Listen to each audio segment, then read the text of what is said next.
ନମସ୍କାର। ଗଳ୍ପଟିର ନାମ ଧର୍ମ ସଙ୍କଟ। ଲେଖା ଶ୍ରୀ ଶ୍ୟାମସୁନ୍ଦର ପଟ୍ଟନାୟକ। ହଠାତ୍ ସ୍କୁଲଟା ଭିତରେ ହଇଚଇ ଆରମ୍ଭ ହୋଇଗଲା। ସ୍କୁଲ ଶିକ୍ଷକ ଶିକ୍ଷୟିତ୍ରୀମାନେ ଏପଟ ସେପଟ ଦୌଡ଼ିବା ଆରମ୍ଭ କରିଦେଲେ। ଜଣେ ଦୁଇ ଜଣଙ୍କର ଆଖିରୁ ଲୁହ ବି ଝରିବା ଆରମ୍ଭ କରିଦେଇଥାଏ। କିଛି କିଛି ଶ୍ରେଣୀଗୃହରୁ ପିଲାଙ୍କ ପାଟି ମଧ୍ୟ ଜୋରରେ ଶୁଭୁଥାଏ। ସ୍କୁଲଟି ଏକରକମ ବ୍ୟସ୍ତ ହୋଇପଡ଼ିଥିଲା, ସତେ ଯେପରି ମନ୍ତ୍ରୀ ଆସି ପହଞ୍ଚିଗଲା ପରି। କ'ଣ ହେଲା ବୁଝିଲା ବେଳକୁ ଚତୁର୍ଥ ଶ୍ରେଣୀ ଛାତ୍ର ଅଭିଷେକର ମୁଣ୍ଡ ଫାଟିଯାଇଛି। ପ୍ରବଳ ରକ୍ତ ବୋହୁଛି। ପ୍ରଧାନ ଶିକ୍ଷୟିତ୍ରୀ ମହୋଦୟାଙ୍କ ମୁଣ୍ଡ କାମ କରୁନି। ସଫେଇ କର୍ମଚାରୀ ସାବା ଦିଦି ମୁଣ୍ଡରେ ପଟି ବାନ୍ଧି ଯେତେ ଚେଷ୍ଟା କଲେ ବି ରକ୍ତ ବୋହିବା ବନ୍ଦ ହେଉନି। ତାହାରି ଭିତରେ କିଏ ଯୀଶୁଙ୍କୁ ତ କେହି ଆଲ୍ଲା, ପୁଣି ରାମକୁ ଡାକିବା ଆରମ୍ଭ କରିଦେଇଥିଲେ। କେହି ସ୍ପର୍ଶ ଚିକିତ୍ସା ଦେବା ମଧ୍ୟ ଆରମ୍ଭ କରିଦେଇଥିଲେ, ତ କେହି ଜଣେ ଆକ୍ୟୁପ୍ରେସର। କୌଣସି ପ୍ରକାରେ ରକ୍ତ ବୋହିବା ବନ୍ଦ ହେବା ଦରକାର ଥିଲା। କେହି ତ ପିଲାଟିର ବର୍ତ୍ତମାନ ଭବିଷ୍ୟତ ଉପରେ ଆଲୋଚନା, ସମାଲୋଚନା, ଟିପ୍ପଣୀ, ଏପରିକି ଭବିଷ୍ୟବାଣୀ କରିବା ମଧ୍ୟ ଆରମ୍ଭ କରିଦେଇଥିଲେ। ପିଲାଟି ଏମାନଙ୍କ ବ୍ୟସ୍ତତା ହାବଭାବ ଦେଖି କାନ୍ଦିବା ପ୍ରାୟତଃ ବନ୍ଦ କରିଦେଇଥିଲା। କେବଳ କଷ୍ଟରେ ଉହୁଁ ହେଉଥିଲା। ଘଟଣା କ'ଣ ବୁଝିଲା ବେଳକୁ ଶ୍ରେଣୀରେ ଶିକ୍ଷକ ନଥିଲେ।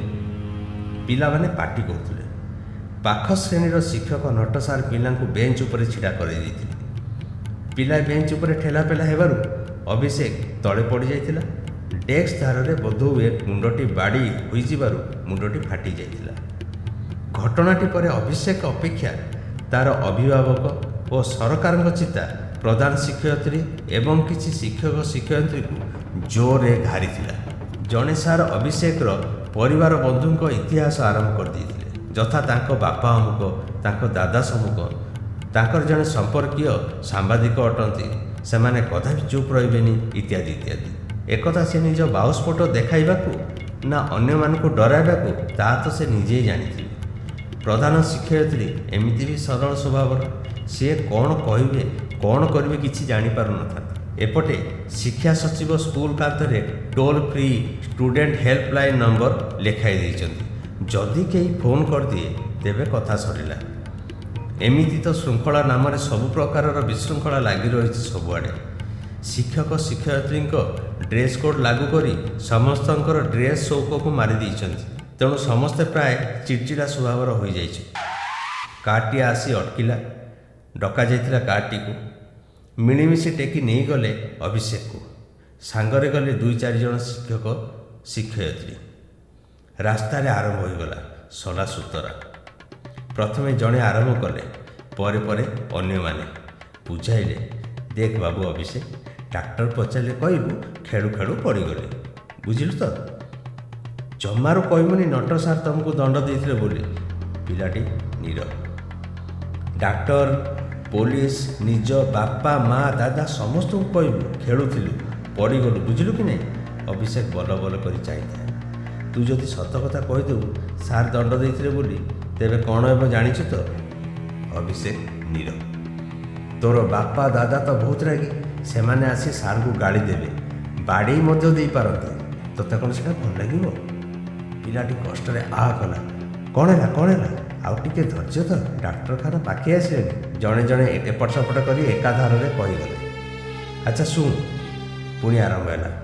କାହାରି ଅଭିଷେକର କଷ୍ଟ ପ୍ରତି ଧ୍ୟାନ ନାହିଁ। ସେ କଥା ଡାକ୍ତର ବୁଝିବେ।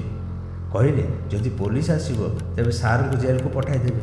ସରକାର ନିୟମ କରିଛନ୍ତି, ପିଲାଙ୍କୁ ଶାରୀରିକ ମାନସିକ କଷ୍ଟ ବା ଦଣ୍ଡ ଦେବା ମନା। କଡ଼ା ନିୟମ କରିଛି। ସାର୍ଙ୍କ ଚାକିରି ଚାଲିଯିବ। ତୁ ପରା ସାର୍ଙ୍କ ପାଖକୁ ଟ୍ୟୁସନ୍ ଯାଉ। ଆଉ ଜଣେ ଆରମ୍ଭ କଲେ।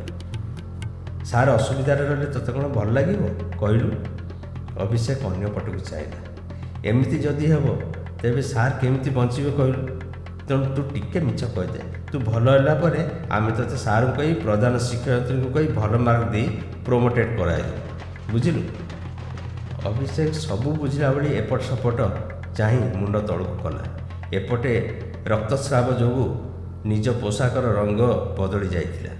ମୁଣ୍ଡ ତଳୁ କରି ଭାବିଲା, ଆରେ ସତେ ତ ଏମିତି ଥରେ ତାର ସାଙ୍ଗ ଖେଳୁ ଖେଳୁ ହାତ ଭାଙ୍ଗି ଯାଇଥିଲା। ବହୁତ ଲୋକ ଆସିଥିଲେ, କେତେ ପାଟିତୁଣ୍ଡ ହୋଇଥିଲା। ସାର୍ଙ୍କୁ ବାଡ଼େଇଥିଲେ ମଧ୍ୟ। ଜେଲକୁ ପଠାଇ ଦିଆଯାଇଥିଲା। ସାର୍ଙ୍କର ଚାକିରି ମଧ୍ୟ ଚାଲିଯାଇଥିଲା। ବହୁତ ଲୋକ ଇଆଡ଼ୁ ସିଆଡ଼ୁ କଥା କହୁଥିଲେ। ସେଇଦିନୁ ସେ ସାର୍ ଆଉ ସ୍କୁଲକୁ ଆସୁନାହାନ୍ତି। ସେମିତି ଆଉଥରେ ହେବନି ତ? ନଟ ସାର୍ କିନ୍ତୁ ବହୁତ ଭଲ, ବହୁତ ମଜା କରନ୍ତି, କେବେ ଜୋରରେ ଗାଳି ଦିଅନ୍ତିନି। ତାଙ୍କ ସହିତ ସେମିତି କିଛି ଭାବି ପାରିଲାନି ସେ। ମନେ ପଡ଼ିଗଲା ପ୍ରାର୍ଥନାର ଧାଡ଼ିଏ, ସତ କହିବାକୁ କିଆଁ ଡରିବି, ସତ କହି ପଛେ ମଲେ ମରିବି। ଯେଉଁ ଶିକ୍ଷକ ସତ କହିବାକୁ ପ୍ରେରଣା ଦେଉଥିଲେ, ସେଇମାନେ ଆଜି ମିଛ କହିବାକୁ ଅନୁରୋଧ କରୁଛନ୍ତି। ସତ କହିବ ନା ମିଛ, ବିଚାର କରିପାରୁନଥିଲା ଅଭିଷେକ। ଓଲା ଓଲା ଓଲା, ସମସ୍ତେ ଧରିକିରି ଓଲା, ଧୀରେ ଧୀରେ, ସମସ୍ତେ ଚିତ୍କାର କଲେ। ବୋଧହୁଏ ଡାକ୍ତରଖାନା ଆସିଯାଇଥିଲା। ନମସ୍କାର।